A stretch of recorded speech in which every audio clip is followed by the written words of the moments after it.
Bienvenidos a todos una vez más a este tema de cómo convertirnos en un cristiano contagioso. Un saludo especial a cada red que hoy nos está viendo allí desde sus casas, a cada persona, a cada discípulo y a cada discipulador.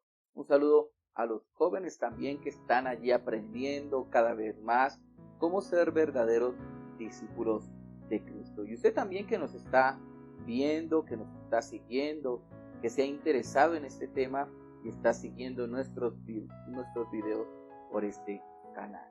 Bienvenidos para todos y vamos entonces a hablar de este tema tan importante de convertirnos en esos cristianos que influyen, que contaminan a los demás del evangelio, de la vida eterna. Y ya en lecciones pasadas hablamos del primer elemento de nuestra fórmula. Usted recordará allí la AP, la alta potencia. Y hablamos de ser potentes, de siendo sí mismos, teniendo compasión, y hablamos del sacrificio.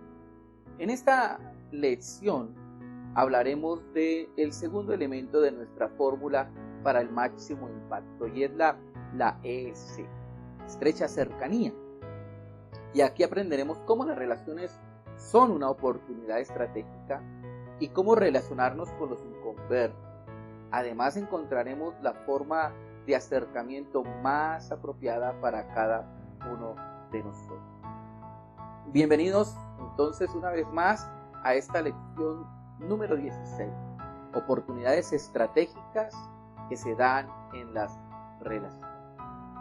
Y quiero empezar preguntándole, ¿dónde va usted cuando tiene un problema?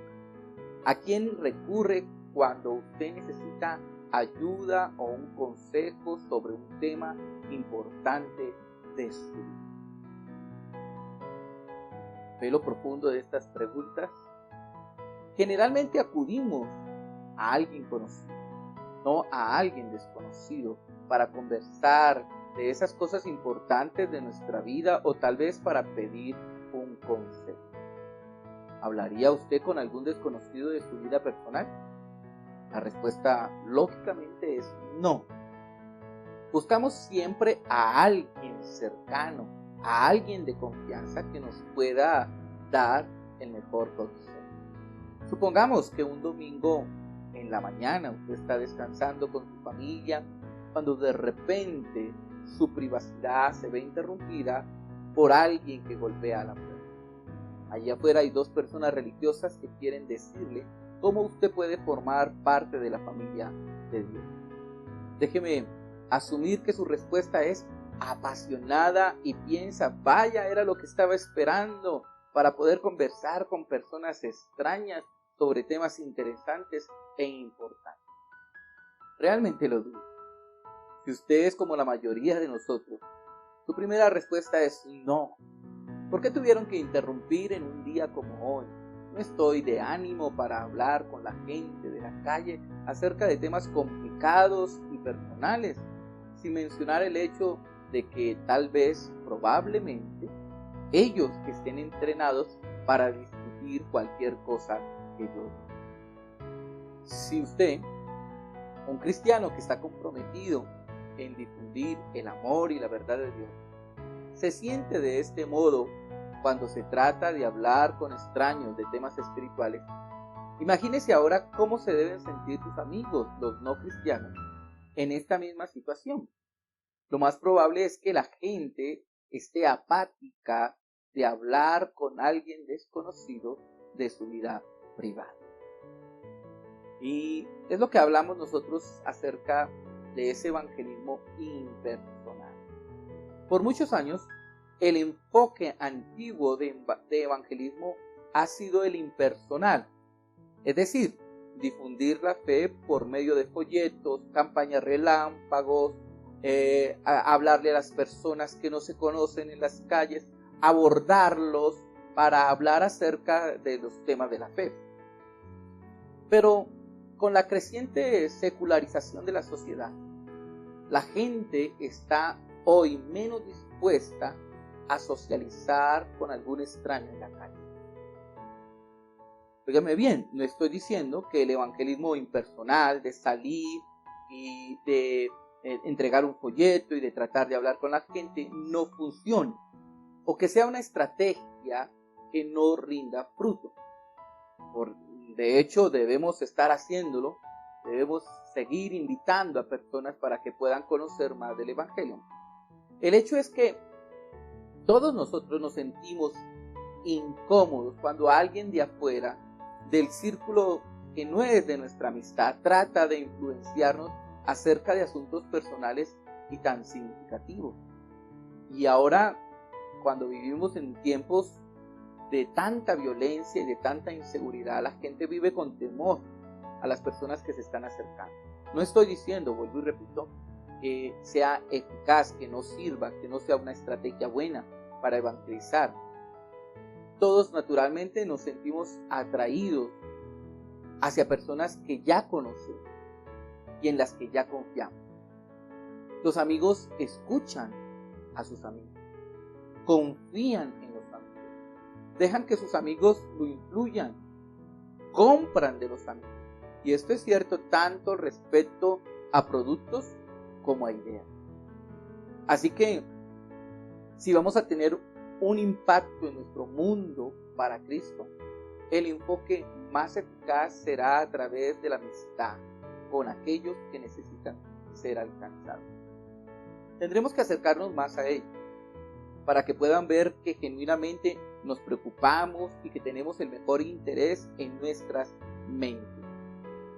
Con el transcurso del tiempo, esto se ganará su confianza y su respeto, y ellos abrirán su corazón tanto para escucharlo como para recibir a Cristo. Por eso la fórmula del capítulo 3 es tan importante. Fue construida sobre la declaración de Jesús que somos la sal de la tierra y la luz del mundo. El primero de estos, la sal de la tierra, establecimos dos motivos por los cuales Jesús utilizó la metáfora de la sal. El primero fue en que la sal debe tener una alta potencia, recuerde, AP, para producir su efecto. Jesús dijo que la sal que había perdido su sabor no servía para nada.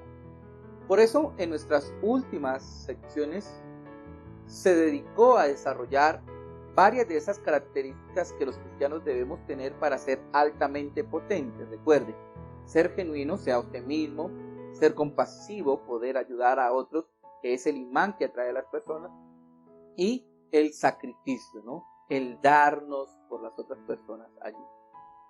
Pero aún la sal más poderosa del mundo no tiene un gran impacto cuando se deja en el salero.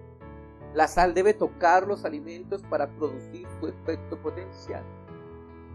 Asimismo, los cristianos más auténticos, más compasivos y más sacrificados del planeta no influirán en las personas de este mundo hasta que hagan contacto con ellos.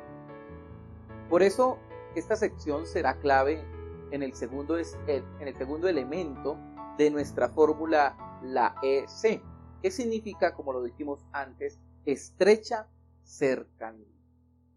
Vamos a explorar allí la construcción de relaciones auténticas y de confianza que pueden llevarnos a influenciar sobre quienes tenemos esperanza de alcanzar.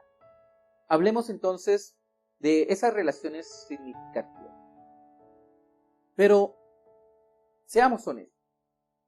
Todo proyecto de entablar relaciones significativas con personas que no asisten a la iglesia lleva mucho tiempo y lleva mucho esfuerzo, sin mencionar algunas incomodidades.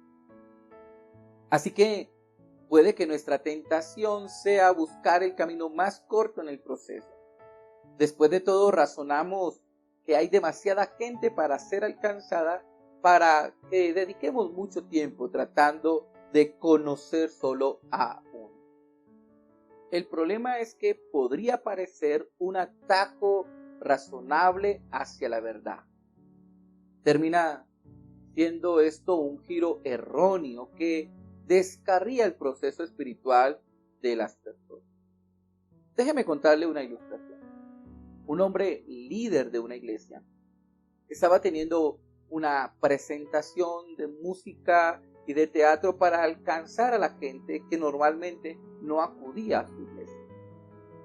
Él había comprado 4 boletos para la función del viernes en la noche y junto con su esposa habían invitado a otra pareja. Pero esa pareja canceló a último momento. Ahora bien, era el día de la función y tenían los 2 boletos extras y a nadie a quien llevar. El hombre condujo hasta su casa desde su oficina y al llegar cerca a su casa, vio a una joven pareja que vivía cerca de ellos, caminando frente al jardín.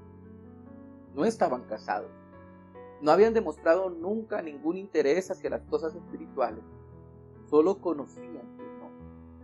Aún así pensó, ¿por qué no intentar? Lo llamó y le dijo, me estaba preguntando si ustedes están ocupados esta noche. Tengo 2 boletos extras para un concierto en nuestra iglesia. Y luego les preguntó si querían ir. El joven miró tímidamente a su novia por un momento y luego miró al suelo. Un poco incómodo dijo al final, gracias de todos modos, pero no creo que vayamos esta vez. Pero bueno, si alguna vez quieres, nos podemos reunir en tu casa y cenar. Mientras el hombre líder de la iglesia se iba, pensó, ¿por qué no se me ocurrió a mí esto antes? Para poder ganar su confianza y el respeto de estas personas. Así también podría ganar el derecho de hablarles acerca de temas espirituales.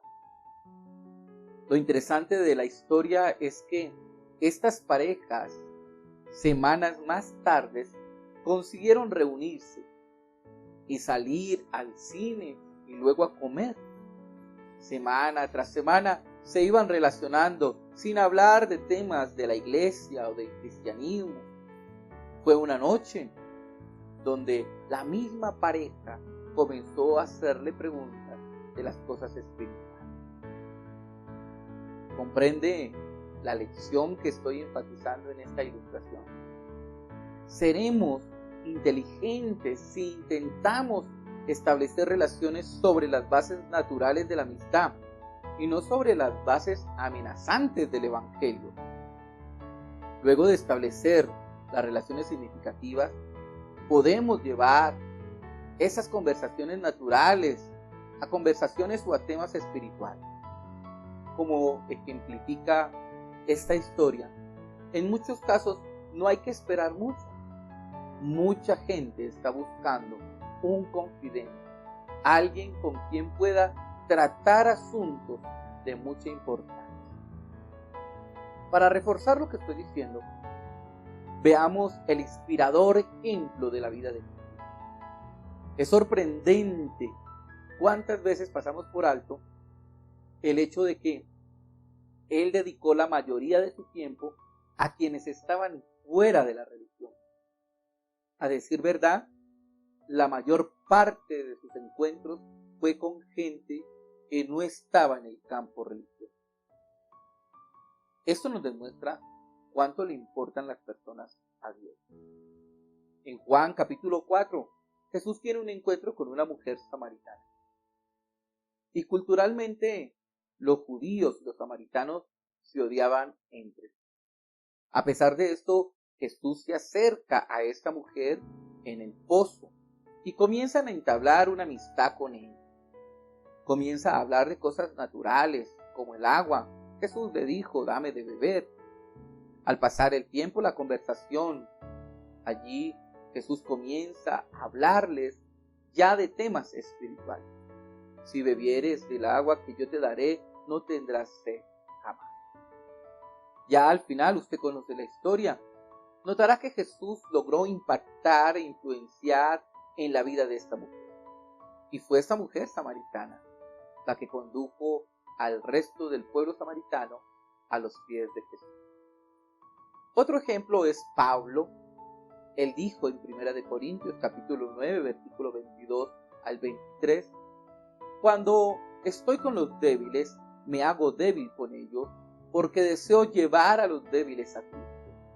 Si con todos trato de encontrar algo que tengamos en común, y hago todo lo posible para salvar a alguno. Hago lo que sea para difundir la buena noticia y participar de sus bendiciones. Pablo se interesó lo suficiente como para incomodarse a fin de tener contacto con la gente e influenciarlos hacia Cristo. Su verdadero reto viene, sin embargo, en el siguiente versículo, donde nos dice a nosotros de la misma forma: corran pues de tal modo que lo obtengan. Pablo es otro de los modelos en el que vemos cómo dedica tiempo para influenciar a las personas hacia Cristo. No es solamente el hecho de una invitación ocasional, de un folleto, sino el invertir tiempo en esas personas para hacer amistades significativas. Pero hay barreras para entablar relaciones, lo sabemos. Hay muchos obstáculos que impiden que los cristianos puedan aceptar este desafío de colocar sus esfuerzos en crear relaciones significativas con los no creyentes en su mundo. Y veamos algunas entonces de esos obstáculos que impiden que tengamos esas relaciones significativas. Quiero hablarles, y el primero es el tema de lo bíblico. Y algunas veces entonces se ha malinterpretado, y por qué no decirlo, se ha enseñado que los cristianos no deben hacer amistad con los pecadores. Y citamos la Biblia para ello, ¿no? Para decir que qué comunión tiene la luz con las tinieblas. Y también podemos leer textos donde dice que la amistad del mundo o con el mundo es enemistad con Dios. O donde se nos dice que no somos de este mundo. Y estos son argumentos que utilizan algunas iglesias para decirle a sus creyentes que no deben acercarse a las demás personas, que deben separarse de las demás personas.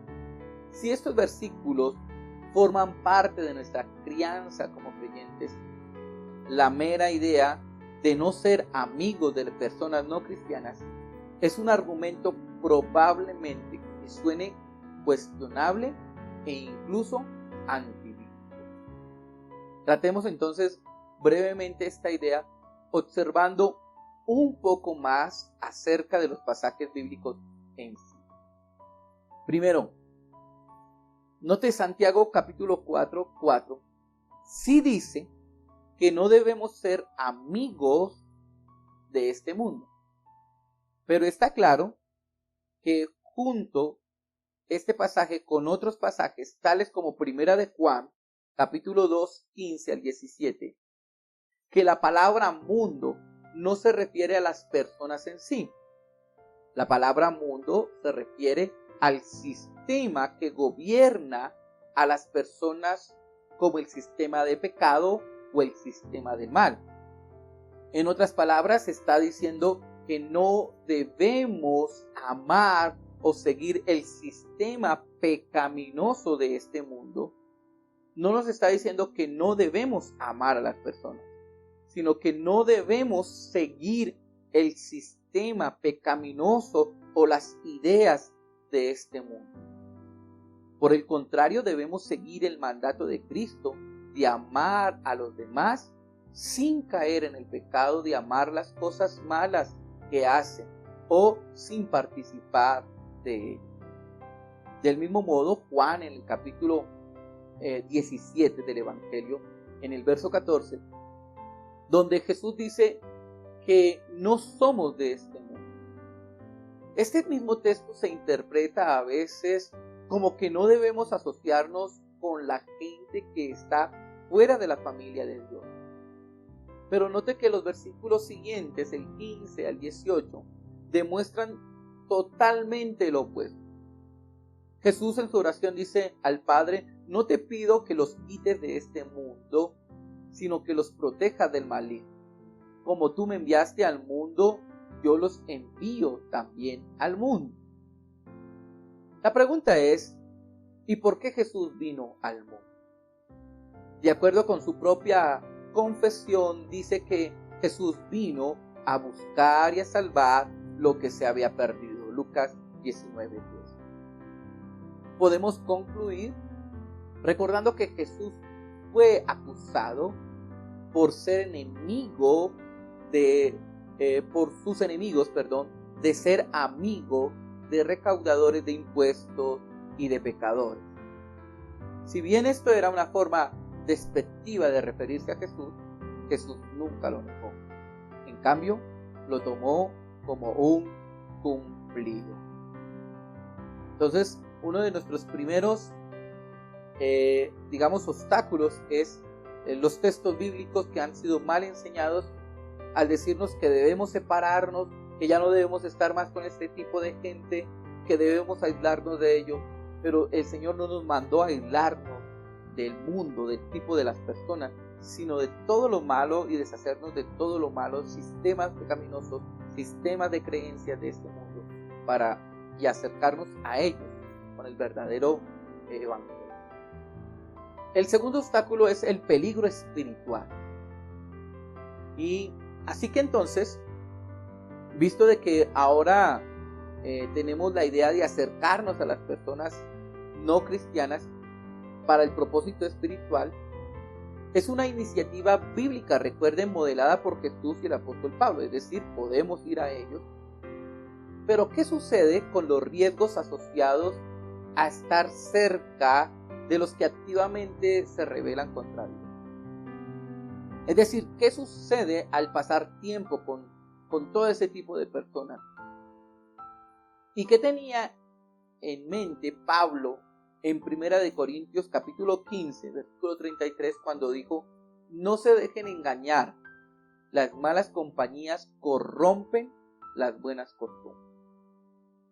Analizando el versículo desde su contexto, Pablo estaba advirtiendo específicamente en contra de los maestros religiosos que negaban la resurrección de Cristo. Él estaba diciendo que no se dejen contaminar de la incredulidad en ciertos temas, porque estos terminarán desviándolos. Más ampliamente, parece haber entonces un principio general aquí implícito. Es decir, cuando nos relacionamos con alguien que cree en cosas que no sean el verdadero mensaje del Evangelio, debemos asegurarnos de que nosotros somos los que tenemos la influencia prevalente.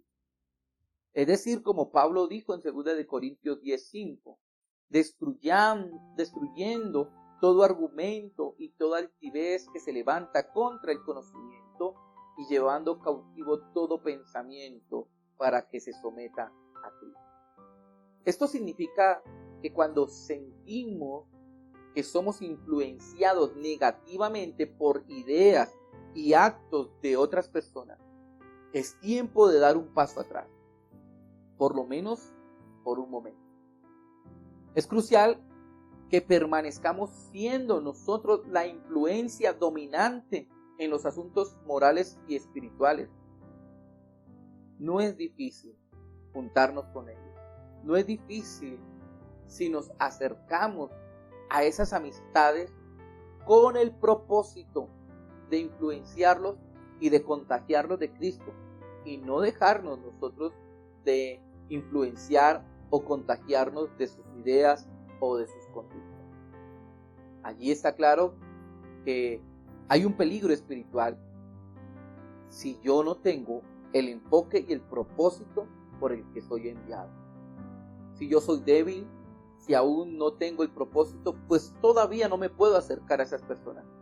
Pero cuando yo tengo el propósito y entiendo, como lo hemos visto en estas lecciones, de cómo convertirnos en un cristiano contagioso y cómo tenemos la necesidad de acercarnos a las personas y cómo tenemos la necesidad de cumplir la gran comisión para ser discípulos, Sabemos que tenemos que acercarnos a ellos, pero con el propósito de nosotros ser la influencia y no que ellos influencien en nuestra vida. El tercer obstáculo que encontramos es que arriesga nuestra reputación. Es decir, si comenzamos a dedicar tiempo personal y aparecer en los lugares públicos con ese tipo de personas, digamos, pecaminosas, podría decir, ¿qué pensaría la gente de mi iglesia si me vieran a mí con él, si me vieran a mí en este lugar? Esa es una preocupación válida que vale la pena poner en la mesa, porque algunos de los cristianos que conocemos probablemente no entenderán bien el esfuerzo que hacemos por relacionarnos con personas no cristianas. Quiero decirle esto, Jesús mismo arriesgó su reputación. Y en Lucas capítulo 7, 34, vaya conmigo, dice allí, vino el Hijo del Hombre, refiriéndose a Jesús, este que come y bebe, y decís, este es un hombre comelón y bebedor de vino, amigo de publicanos y de pecadores. Note entonces cómo acusaron a Jesús de glotón y de borracho. Si bien claramente no era ninguna de estas dos cosas, el hecho de que la gente pensara que Jesús lo era, nos dice mucho acerca del tipo de personas con las que Jesús pasaba el tiempo. En Mateo capítulo 9, versículo 12 al 13, Jesús dijo que Él se relacionó con los pecadores porque son como personas enfermas que necesitaban un médico. El peligro era, y todavía lo es por supuesto, que un médico puede ser identificado erróneamente como uno de sus pacientes. Por eso dice el dicho popular, el que anda entre la miel, algo se le pega, ¿no? O dime con quién andas y te diré quién es. Pero esto no es de todo cierto, si se anda con un propósito divino. Vimos entonces antes en Lucas capítulo 15, recuerden las parábolas en Jesús, allí a través de 3 parábolas, la oveja perdida, la moneda perdida, el hijo pródigo. Estas parábolas ejemplificaban cómo a Dios le importan las personas perdidas. Pero el contexto en sí de estos pasajes es que Jesús está respondiendo a los líderes religiosos que murmuran unos a otros acerca de cuán inadecuado era que Cristo se relacionara con ese tipo de personas de mala reputación. Jesús quería que supieran que no solo estaba mal, sino que valía la pena el esfuerzo por el valor que Dios coloca en las personas perdidas. Recuerdo cómo hace algún tiempo trabajamos con un gran grupo de jóvenes, todos con problemas de adicción. Al ir pasando el tiempo, a ir desarrollando esas relaciones significativas con ellos, hicimos una gran amistad. Mi reputación comenzó a quedar en tela de juicio. La gente de alrededor y los vecinos de la iglesia comenzaron a decir que yo era el que les vendía la droga a ellos. Corremos el riesgo siempre al acercarnos a las personas no cristianas a que la gente hable mal de nosotros. Pero ¿sabe algo? Vale la pena por el valor que Dios le da a cada uno de ellos. Muy bien, el cuarto y último obstáculo que encontramos para poder tener esas relaciones significativas es que ahí está la incomodidad personal. Admitámoslo. Es difícil volver a la estrecha cercanía con ese tipo de personas con las que solíamos estar, o en esos ambientes en los que solíamos estar, porque tal vez su lenguaje ya nos incomoda, nos hace sentir incómodos, su humor es indecente y por qué no decirlo de doble sentido, sus valores son descarriados y sus actividades nos dejan preguntándonos si esa gran diferencia entre ellos y nosotros puede haber algún puente que nos una con ese tipo de personas. Y puede que usted recientemente haya salido de esos entornos, de esos lugares y esté cambiando, y su reacción natural entonces sea: y ahora, ¿por qué me están diciendo que vuelva a él? Mi respuesta a esa pregunta es sí y no. Por cierto, pues no queremos volver a permanecer en esos entornos. Es decir, no está bien que nosotros volvamos, ¿no es cierto?, a esos entornos de pecado, de mentiras, de groserías, pero sí necesitamos visitarlos por el bien de la gente que todavía está allí, a la que Dios ama y a la que nosotros tenemos que ocupar. Pero la verdad es que a pesar de que nos acerquemos a ellos, siempre se sentirá raro a veces. Se sentirá usted incómodo en esos ambientes allí, en esas reuniones familiares, en esas fiestas familiares. Usted se sentirá algo incómodo.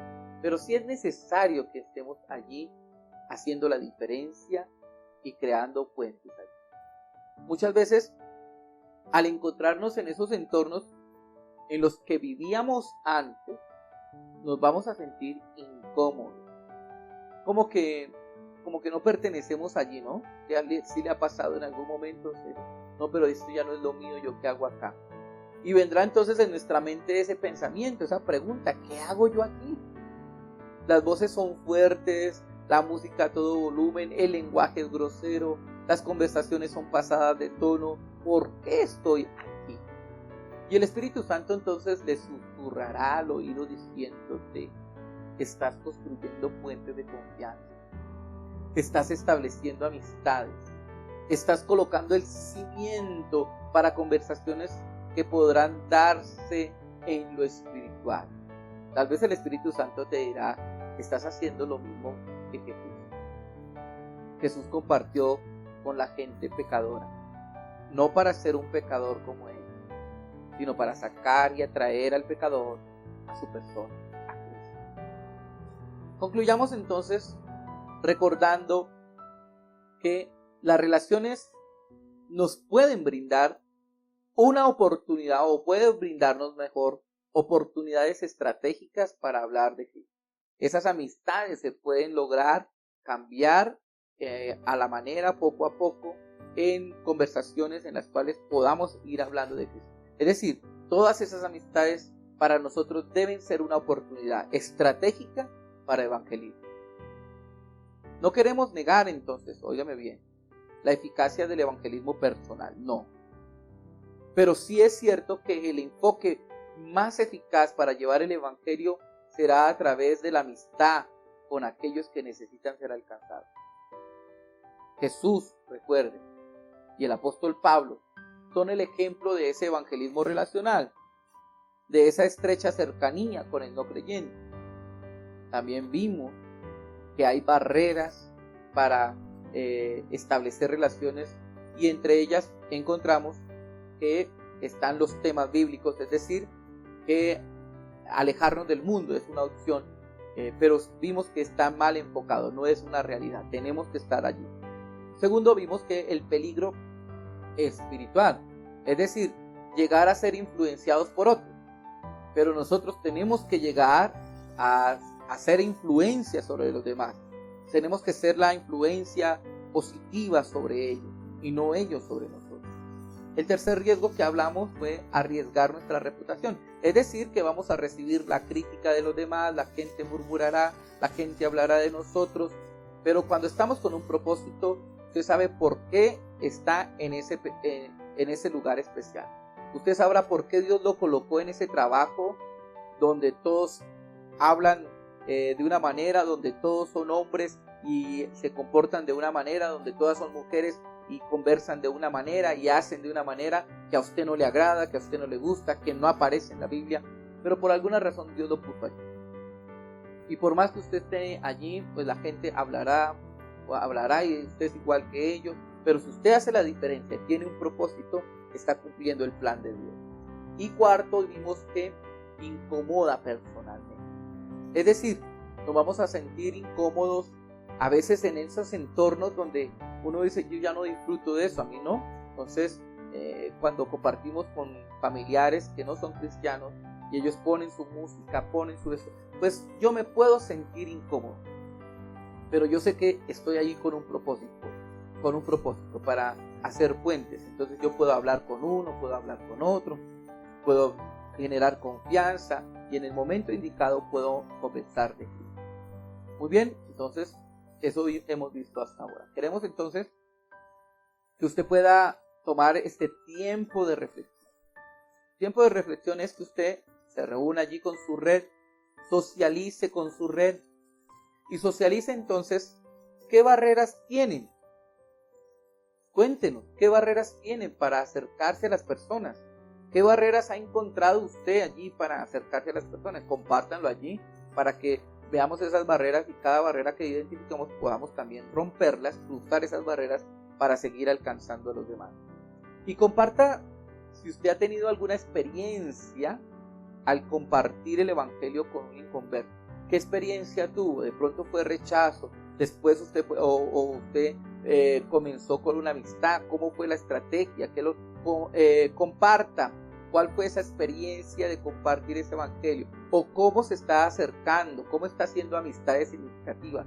Compártanlo en su red para que todos puedan entonces ir entendiendo un poco más la dinámica de cómo acercarnos a las personas. Claro que más adelante lo vamos a seguir viendo, pero usted puede compartirlo porque su experiencia puede alimentar la experiencia de otro también.